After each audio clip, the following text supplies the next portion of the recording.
दोस्तों नमस्कार। मैं विकास कुमार, आपका दोस्त और बिजनेस कोच। दोस्तों, फ्री व्यापार स्कूल में मैं हमेशा आपको नए नए बिजनेस आइडिया और नए नए बिजनेस टिप्स देता रहता हूं। तो दोस्तों, इस बीच आप लोगों के बहुत सारे क्वेरीज आ रहे हैं एनओसी प्रोसेस को लेके कि एनओसी की फाइल्स को कैसे बनाया जाए और किस तरह से अपने ये एनओसी के प्रोसेस को फास्ट किया जाए। आज की वीडियो में हम इसी पे डिस्कस करेंगे कि आपको एनओसी की फाइल्स को कैसे बनाना है और कैसे आप जल्दी से जल्दी एनओसी को ले सकते हैं। दोस्तों, एनओसी की फाइल को बनाना बहुत ही जरूरी है और ठीक ढंग से अगर आपकी फाइल्स नहीं बनती हैं तो उसमें ऑब्जेक्शन आएगा। अगर ऑब्जेक्शन आता है फिर आप उसको रेक्टिफाई करेंगे, दैट इज जो भी डॉक्यूमेंट उसमें अटैच नहीं है उसको लगाएंगे, तो इसमें आपका टाइम जाएगा और एनओसी के प्रोसेस में डिले होगा। तो आप फाइल को सबमिट करते टाइम ही इस चीज का ध्यान दें कि फाइल को प्रॉपर तरीके से बना के हर एक डिपार्टमेंट में आप उसको मूव कराएं और उसका फॉलोअप करते रहें। तो दोस्तों, आज हम इस पे डिस्कस करते हैं। इसी बीच कुछ क्वेश्चंस और आ रहे हैं एनओसी से रिगार्डिंग ही, और कुछ क्वेश्चंस आ रहे हैं जिनका ग्रुप 3 में सिलेक्शन हो रहा है उनका भी। दोस्तों, ड्रॉ प्रोसेस जो है कहीं कहीं पे हो चुके हैं और कुछ लोकेशंस पे होने वाले हैं। और ऐसे लोकेशंस जैसे जम्मू एंड कश्मीर में कुछ लोगों के मेरे पास क्वेरीज आई, कुछ लोगों के कमेंट आए कि सर वहां पे रीड्रॉ प्रोसेस कब हो रहा है या फिर एमपी में कब होना है। तो ये प्रोसेस स्टार्ट हो चुका है। अलग अलग स्टेट में प्रोसेस बहुत तेजी से चल रहा है। जैसे राजस्थान में रीड्रॉ प्रोसेस बहुत तेजी से हो रहा है, उत्तर प्रदेश में रीड्रॉ प्रोसेस बहुत तेजी से हो रहा है। तो मैं भी आने वाले टाइम पे हर एक स्टेट में रीड्रॉ प्रोसेस स्टार्ट होगा। और कुछ इश्यूज आ रही हैं वेस्ट बंगाल में जहां पे रीड्रॉ प्रोसेस अभी स्टार्ट नहीं हुआ है, जल्दी वहां पे स्टार्ट हो जाएगा। बात करें कि दोस्तों एनओसी की फाइल्स को बनाने के लिए कौन कौन से डॉक्यूमेंट्स आपको फाइल में अटैच करने होते हैं। सबसे पहले तो हम बात करते हैं जिनका सिलेक्शन हो गया है उनको ऑयल मार्केटिंग कंपनी की तरफ से एक एलओआई मिलता है, लेटर ऑफ इंटेंट। उसके साथ ही दोस्तों आपको मिलता है एक डीसी लेटर, जिसे हम डिप्टी कलेक्टर भी कहते हैं, उसका एक लेटर मिलता है।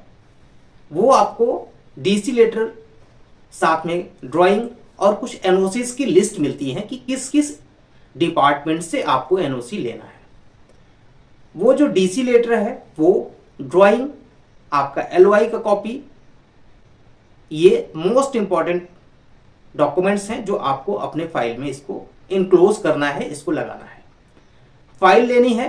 फाइल आपने देखा होगा जो नॉर्मल तरीके की फाइल होती हैं जिसमें आप अपने डॉक्यूमेंट्स को पिन कर पाएं और उसको सही ढंग से लगा पाएं। तो इस तरह से दोस्तों आपको डॉक्यूमेंट्स बनाना है। उसका मैं सीक्वेंस भी बता देता हूं कि आपको डॉक्यूमेंट्स में क्या क्या चीजें लगानी है। तो सबसे पहले आपको आपका जो डीसी लेटर मिला हुआ है, डीसी लेटर लगाना है।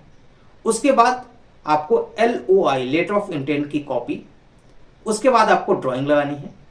ड्राइंग लगाने के बाद उसमें आपको अपने जमीन के पेपर्स दैट इज आपका वो खसरा खतौनी भी हो सकता है। अगर आपकी वो रजिस्टर्ड जमीन है तो आपकी रजिस्ट्री के पेपर भी हो सकते हैं। अगर आपने लीज डीड करवाया है तो लीज डीड के पेपर हो सकते हैं। और सपोज दैट आपने अपेंडिक्स 3 किया है तो अपेंडिक्स 3 के भी पेपर उसमें हो सकते हैं।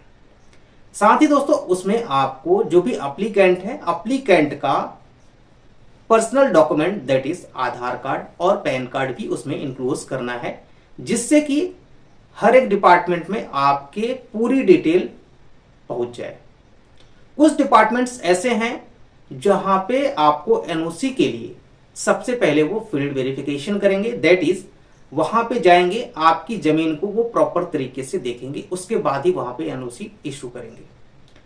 अब हम बात करते हैं कि इस तरह से फाइल बना के अलग अलग डिपार्टमेंट्स में आपको भेजनी है। सारी फाइल्स में आपको एक चीज ध्यान रखना है, जिस भी डिपार्टमेंट में आप जाएं, सपोज दैट आप डीएम ऑफिस पे जा रहे हैं, फाइल को सबमिट करा रहे हैं, तो वहां से रिसीविंग जरूर ले लें आप। हाँ, एक डॉक्यूमेंट्स में भूल रहा था, उसमें यह है अपेंडिक्स 10A। अपेंडिक्स 10A लगाना मैंडेटरी है। हर एक फाइल में आपको अपेंडिक्स 10A लगाना है। ड्राइंग की कॉपी अगर आपको कम पड़ती है, हो सकता है कि एक आध ड्राइंग आपको ना मिली हो, तो आपके पास जो ऑलरेडी ड्राइंग है उसकी आपको फोटोकॉपी करा लेनी है और उस फोटोकॉपी को नए वाले फाइल में लगा देनी है। सपोज दैट कि आपको ड्राइंग मिली हुई है और एनओसी जो लेने हैं अलग अलग डिपार्टमेंट, दैट इज वो 8 या 10 जो भी हो सकते हैं। अगर आपके पास ड्राइंग कम पड़ रही है तो आप उसको फोटोकॉपी करा सकते हैं। इसके साथ ही जो मैंने बताया कि जिस भी डिपार्टमेंट में आप उसको सबमिट करें वहां से रिसीविंग जरूर ले लें, क्योंकि जब आप रिसीविंग ले लेंगे तो आपके पास एक प्रूफ रहेगा कि आपने डॉक्यूमेंट सबमिट किया है। और जब डिस्ट्रिक्ट डीएम ऑफिस से ये सारी फाइल्स अलग अलग डिपार्टमेंट्स को मूव होती हैं तो उस बीच में डीएम ऑफिस की तरफ से एक सर्टेन पीरियड भी दिया जाता है जिसमें ये मेंशन होता है कि इतने दिन में आपको एनओसी देनी है। अगर आपके डॉक्यूमेंटेशन प्रॉपर रहेंगे और सपोज दैट वो आते हैं वेरिफिकेशन के लिए, वेरिफिकेशन आपका प्रॉपर हो जाता है तो आपको एनओसी बहुत जल्दी मिल जाएगी। तो सारी एनओसी की फाइल एक सी ही बनती हैं एक्सेप्ट पीडब्ल्यूडी, फॉरेस्ट और CLU, change of land use, जिसे हम डाइवर्जन भी कहते हैं, जिसमें एग्रीकल्चर जमीन को नॉन एग्रीकल्चर में कन्वर्ट किया जाता है। तो ये 3 डिपार्टमेंट्स के ऐसे फाइल्स हैं जो थोड़े अलग टाइप से बनते हैं।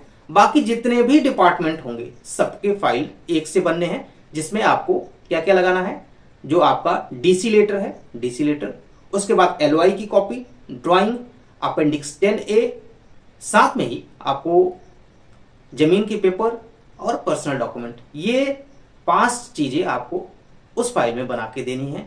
फाइल में दिखा दे रहा हूं, इस तरह से आपको फाइल लगानी है, इस तरह की फाइल में इसको इनक्लोज करना है और ऊपर अपनी डिटेल्स को फाइल के ऊपर लिख के देना है, जिससे कि जिस भी डिपार्टमेंट में जाए तो ये चीजें सर्च हो पाए कि वो कहाँ की फाइल है, कहाँ किसकी फाइल है, वो इजिली उसको ट्रेस कर सके। इसके साथ ही दोस्तों मैं एक चीज इसमें बताना भूल गया, वो ये है कि जो जमीन के मैप हैं, ट्रेस मैप हैं, या फिर जिससे आपके अलग अलग एरिया में अलग अलग चीजें कहते हैं, नजरी नक्शा जिसको कहते हैं, नजरी नक्शा भी आपको इंक्लोज करना है उस फाइल में।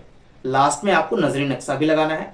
और नजरी नक्शा 2 टाइप का होता है, एक होता है नॉर्मल, सिर्फ आपके प्लॉट का शो होगा, और दूसरा होगा उस एरिया में जितने भी प्लॉट होंगे पूरा उसमें शो होगा, कलर्ड होगा। तो आप कोशिश कीजिएगा कि एक ब्लैक एंड व्हाइट जिसमें आपकी प्लॉट का डिटेल हो, आपके खसरा खतौनी का डिटेल उसमें लिखा हो, और एक होगा जो कंबाइन हो जिसमें बहुत सारे प्लॉट्स होंगे आपके आसपास, जिसमें आपके जो रोड निकले हुए हैं वो सारी चीजें भी होंगी। तो इस तरह से आपको डॉक्यूमेंट्स प्रिपेयर करना है। एक हम सिंपल सा एग्जांपल लेते हैं। सपोज दैट आपको एसपी एनओसी लेना है, जिसे पुलिस एनओसी भी कहते हैं। डीएम ऑफिस से आपका जो फाइल है वो जाएगा एसपी ऑफिस पे। एसपी ऑफिस से वो फाइल आपकी जाएगी, आपका जो भी पुलिस स्टेशन होगा, थाना जो होगा, वहां पे जाएगी। वहां से मार्क होने के बाद ये फाइल आपके चौकी पे पहुंचेगी।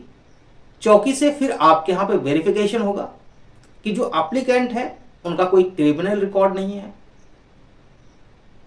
उनके ऊपर कोई केस नहीं चल रहा है, और इस तरह से पुलिस की रिकॉर्ड प्रॉपर तरीके से देखी जाएगी। इसके बाद फिर ये प्रोसेस रिवर्स होगा, चौकी से रिपोर्ट लगेगी, वो जाएगी आपके पुलिस स्टेशन पे, पुलिस स्टेशन से जाएगी फिर आपके एसपी ऑफिस में, एसपी फिर वहां से आपको एनओसी देंगे और वो एनओसी आपके डीएम ऑफिस में पहुंच जाएगी। इसी तरह से सभी डिपार्टमेंट्स के प्रोसेस सेम है। आपके डीएम ऑफिस से निकलेंगे, उनके जो ऑफिस हैं, हेड ऑफिस हैं, दैट इज जो उनके चीफ होंगे उनके पास जाएगा। फिर वहां पे आपका जो भी लोकल होगा, लोकल डिपार्टमेंट होगा, वहां पे जाएगा। इसके बाद फिर आपको एनओसी मिलेगा। इसके पहले वाली वीडियो में मैंने बताया है कि अगर आप लैंड चेंज करवाते हैं तो उसका क्या प्रोसेस है। कुछ स्टेट में अलग प्रोसेस है, बट देखा जाए तो सब में लगभग सेम होता है, सेम तरीके से होता है, और इसमें आपको सारी फाइल्स को उसी तरह से मूव करानी है।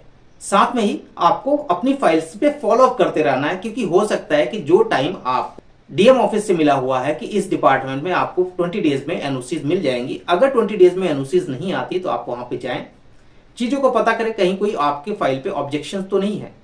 अगर ऑब्जेक्शन है तो उसको रेक्टिफाई करवा के आप जल्दी से जल्दी एनओसी को ले लें। इसके साथ ही एक चीज और आपको ध्यान रखना है कि एनओसी के प्रोसेस में अगर आप डायरेक्टली इन्वॉल्व नहीं होंगे तो उसमें डिले हो सकता है। आप डायरेक्टली इन्वॉल्व रहें या फिर किसी को आप उसके लिए अथॉराइज बना दें, वो आपके बिहाफ पे उन फाइल्स को मूव करते रहें और उस पर अपनी नजर रखें। तो इस तरह से सारे एनओसीज को लेना है। आगे की वीडियोस में मैं आपसे डिस्कस करूंगा पीडब्ल्यूडी, एनएच और साथ में फॉरेस्ट का जो एनओसी है उसके क्या प्रोसेस है। और इससे रिलेटेड कोई भी क्वेरीज होती हैं आप मुझसे डायरेक्टली कांटेक्ट कर सकते हैं। मेरा नंबर फ्लैश पे चल रहा है, आप डायरेक्टली कांटेक्ट करके पेड कंसल्टेंसी ले सकते हैं, और अगर आपकी कोई क्वेरी है तो आप मुझसे सजेशंस भी ले सकते हैं। ठीक है, तो मिलते हैं दोस्तों नेक्स्ट वीडियो में, तब तक के लिए धन्यवाद।